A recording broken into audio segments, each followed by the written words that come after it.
ترکی پاکستان سعودی عرب دفاعی معاہدہ۔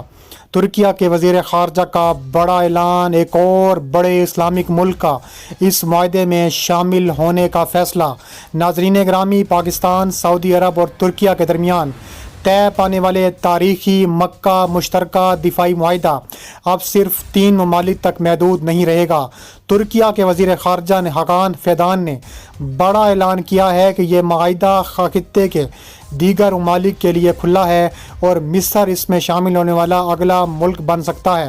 Hakan Fidan نے کہا ہے کہ یہ دفاعی معاہدہ تکنیکی طور پر نیٹو کے آرٹیکل 5 جیسا ہے، یعنی اگر کسی ایک رکن پر حملہ ہوا تو اسے سب پر حملہ سمجھا جائے گا۔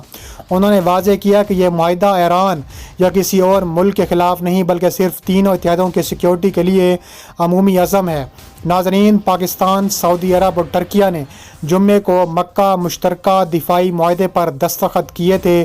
مشترکہ بیان میں کہا گیا ہے کہ یہ معاہدہ کسی بھی جارحیت کے خلاف اجتماعی روک تھام کو مضبوط کرے گا۔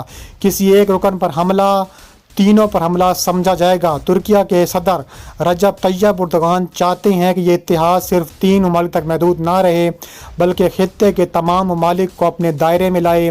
ہاکان فیدان نے کہا ہے کہ مصر تکنیکی معاملات حل کرنے کے بعد اس معاہدے میں شامل ہوگا۔ ناظرین گرامی، اس اتحاد میں نیٹو کی طرز پر وزراء کی کمیٹی بنائی جائے گی۔ سعودی عرب میں جنرل سیکریٹریٹ قائم کیا جائے گا۔ آپریشنل تفصیلات پہلی کمیٹی میٹنگ میں طے کی جائیں گی۔ ترکیہ نے کہا ہے کہ یہ معاہدہ کسی موجودہ اتحاد کی جگہ لینے کے لیے نہیں بلکہ خطے کی سیکیورٹی کو مضبوط بنانے کے لیے ہے۔ صدر اردوغان نے اپنے بیان میں کہا ہے کہ یہ معاہدہ کسی ملک کے خلاف نہیں، ان تمام برادر ممالک کے خلاف کھلا ہے جو خطے میں امن، خوشحالی اور استحکام چاہتے ہیں۔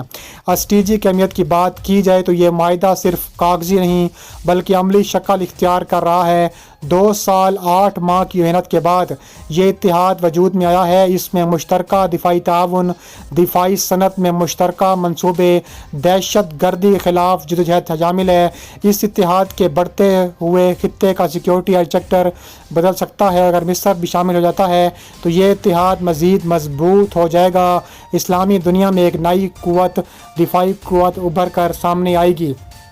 اس کے علاوہ مزید کہا جا رہا ہے کہ مصر کے علاوہ اس کے علاوہ اور بھی ایسے ممالک اس میں شامل ہو سکتے ہیں اور کہا جا رہا ہے کہ مصر اس میں جلد شامل ہوگا، اور کہا جا رہا ہے کہ مصر کی جو ایئر فورس ہے وہ دنیا کی طاقتور ایئر فورسز میں سے ایک ہے اور دنیا کی ٹاپ 15 ایئر فورسز میں آتی ہے۔ اگر مصر اس میں شامل ہو جاتا ہے تو پاکستان، سعودی عرب اور ترکیہ کے بعد ایک بہت بڑا ملک اس میں شامل ہو جائے گا۔